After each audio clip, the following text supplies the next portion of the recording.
Il nous reste deux intervenants, M. Fenech et M. Thévenoud. Oui, Monsieur le Président, Monsieur le rapporteur, il me semble vraiment indispensable à ce stade, et compte tenu des éléments que nous avons appris de la bouche de Monsieur le ministre, de réentendre Jérôme Cahuzac. Il y a une contradiction flagrante. Nous avons réentendu Maître Gonel à la suite des contradictions avec M. Bruguière.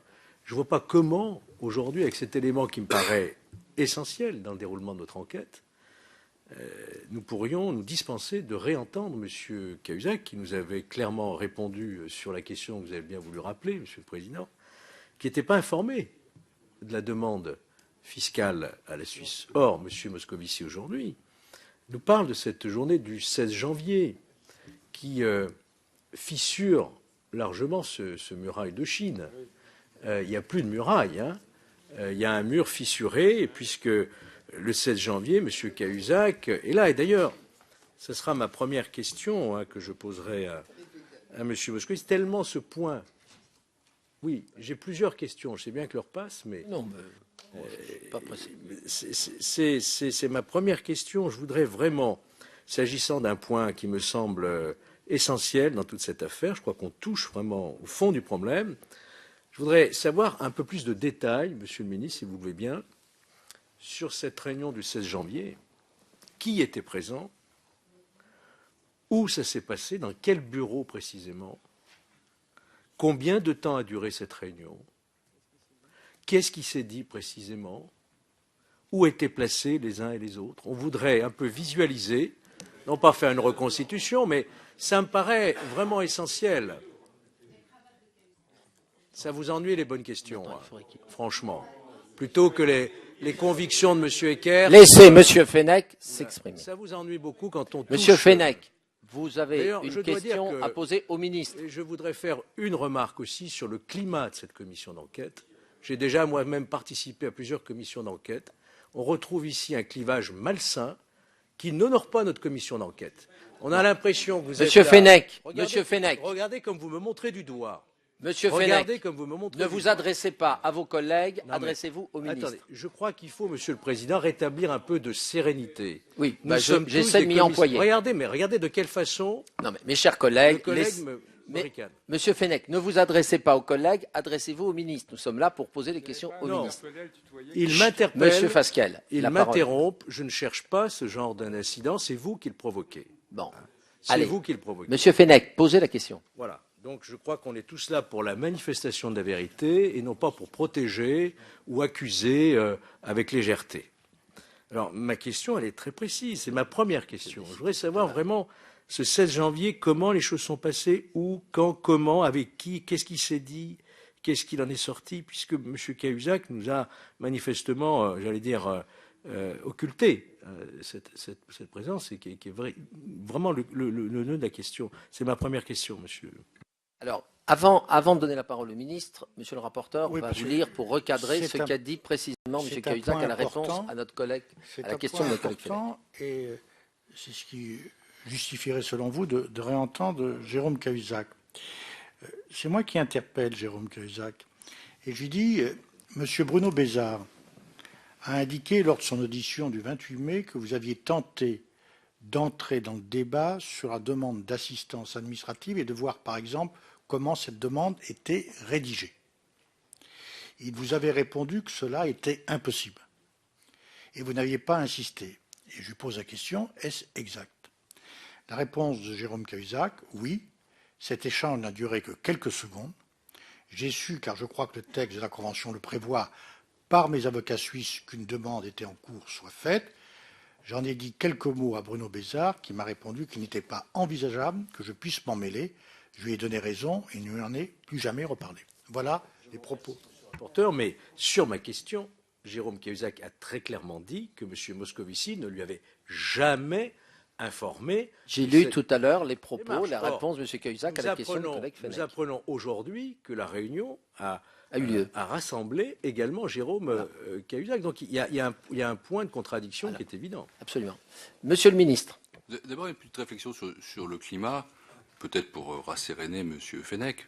Je garde le souvenir moi-même d'avoir été président d'une commission d'enquête au cours de laquelle on m'avait interdit d'entendre un témoin pourtant essentiel, avec un vote majoritaire à cet égard, puisqu'il s'agissait de la libération des infirmières bulgares détenues en Libye par le colonel Kadhafi, qui avait été opérée par M. Guéant et Mme Sarkozy de l'époque. Et on m'avait expliqué qu'elle ne pouvait pas être là parce qu'elle était une partie non détachable, en quelque sorte, de la fonction du chef de l'État. C'était assez cocasse. Et au final, Monsieur le Président, j'espère que ça vous arrivera pas, je m'étais trouvé en situation de ne pas voter avec les députés de l'opposition d'alors le rapport de la Commission, parce que, voilà, j'estimais que les choses avaient été dites d'une certaine façon. Je vous rassure, Monsieur le Ministre, ça m'est arrivé également dans les mêmes liens. Mais je sais bien pour vous, Monsieur le Président, mais j'évoquais ça pour Monsieur Fenech, pour parler climat. Et ce que je constate ici, c'est que les questions sont libres, que, bien sûr, c'est normal, c'est un sujet qui provoque non pas des passions, mais qui peut donner lieu à des opinions assez tranchées, mais tout ça me paraît assez convenable. Sur le fond, non, vous apprécierez qui vous devez entendre ou réentendre, mais j'ai expliqué par le menu pourquoi il n'y avait pas de contradiction et en quoi, en effet, Jérôme Cahuzac n'avait pas été informé de la procédure telle qu'elle a été faite. Il a été informé du principe du déclenchement de celle-ci et par la suite, il n'a été associé en rien. Je dis bien en rien à tout. J'ajoute que je ne suis pas là non plus pour faire de la politique spectacle, que j'ai déjà dit. Dans quelle salle ça s'était tenu? Dans la salle attenante au Conseil des ministres, que ça va durer quelques minutes et qui était présent? Était présent, monsieur Moscovici? Je vous l'ai déjà dit. Le président de la République, le Premier ministre, moi-même et Jérôme Cahuzac. Le Premier ministre? Oui. Vous-même et Jérôme Cahuzac. Le président de la République, non. Si, bien sûr. Si, ils étaient tous les quatre. Le ministre l'a dit. Il a dit, il a confirmé. Je suggère donc à votre commission également d'entendre les autres participants. On en discutera après l'audition du ministre. Autre question, Monsieur Fenech. D'accord, mais la réponse ne me satisfait pas, puisqu'il ne s'agit pas d'information, il était présent dans cette réunion. Ce n'est pas uniquement de l'information, il était présent. Pardonnez-moi de vous interrompre, oui. L'objet était bien d'informer, ce n'était pas de consulter, ce n'était pas de dire quel était le détail, c'était d'informer sur le principe. Nous allons procéder maintenant à cette demande d'entraide, compte tenu du fait que nous n'avons pas eu de réponse qui était demandée. Point. Et pour le reste, l'administration fiscale, sous mon autorité, a fait ce qu'elle devait faire. Et je vais être très précis. C'est sur ma proposition, je dis bien sur ma proposition, et à mon initiative, que cette procédure a été suggérée. Le principe en a été accepté par le président de la République et par le Premier ministre. Jérôme Cahuzac a été informé du dit principe. Et pour la suite, la mise en œuvre a été totalement faite par la DGFiP sous mon autorité. Voilà exactement ce qui s'est passé. Bien. Monsieur Fenech, autre question? À partir du 10 décembre, donc la date de la mise en place de cette muraille, la DGFiP passe sous votre autorité.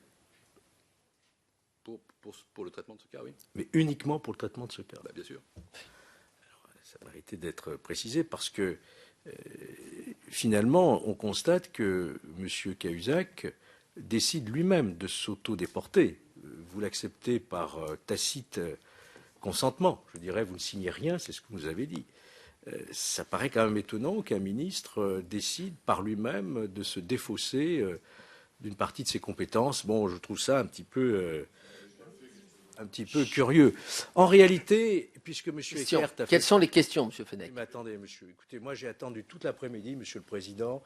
Si je ne peux pas m'exprimer... Mais si, vous pouvez vous exprimer, mais on est là pour poser des questions. M. Eckert a fait part de sa conviction tout à l'heure longuement. Oui, mais ce n'est pas l'objet de la commission. Je voudrais faire part aussi de ma conviction, si vous permettez. Bah, écoutez, la formuler sous nous en discuterons après entre nous. Sous forme de question, moi, j'ai beaucoup souffert, en entendant M. Moscovici, j'ai beaucoup souffert pour lui. Je veux dire mon sentiment.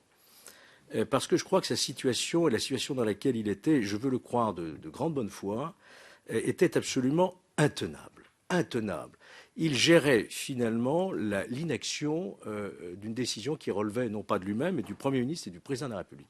Parce qu'à partir du moment où on met en place une muraille de Chine, c'est bien la démonstration flagrante qu'il y a un conflit d'intérêts dans le fait de laisser M. Cahuzac à la tête de cette administration. Voilà.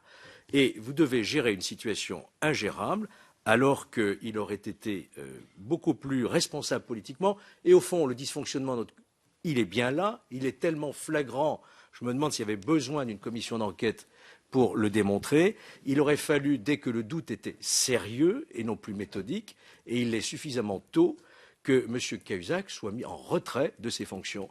Ça vous aurait quand même facilité la tâche en tant que ministre pour développer votre enquête administrative. Voilà. Alors, ma question, c'est un sentiment que je souhaitais donner. Ma question est que l'administration fiscale, que je sache, est soit partie jointe, soit partie principale à une enquête ou à une procédure devant le tribunal correctionnel. Vous serez tôt ou tard partie jointe dans une procédure si tant est que les faits sont avérés, puisque M. Cahuzac est toujours présumé innocent. Mais qu'est-ce qui vous empêchait à l'époque de dénoncer des faits, même non avérés, au parquet et de faire une dénonciation au parquet de façon à ce que le parquet déclenche lui-même l'enquête, alors qu'on l'a vu, le parquet déclenche l'enquête sur l'initiative d'un organe de presse. Comment se fait-il que, parce que rien ne vous interdisait, vous parlez de séparation des pouvoirs, vous parlez de la séparation, non, je ne parle pas de l'article 40, vous parlez de la séparation des pouvoirs entre le judiciaire et l'administratif et donc l'administration fiscale. Certes, mais me semble-t-il, dans le code de procédure fiscale, il est prévu que l'administration fiscale peut saisir le procureur de la République, non pas sur l'article 40, mais dans le cadre de ses compétences, pour faire déclencher l'enquête. Pourquoi ne l'avez-vous pas fait? Alors c'est ça la question, Monsieur le Ministre.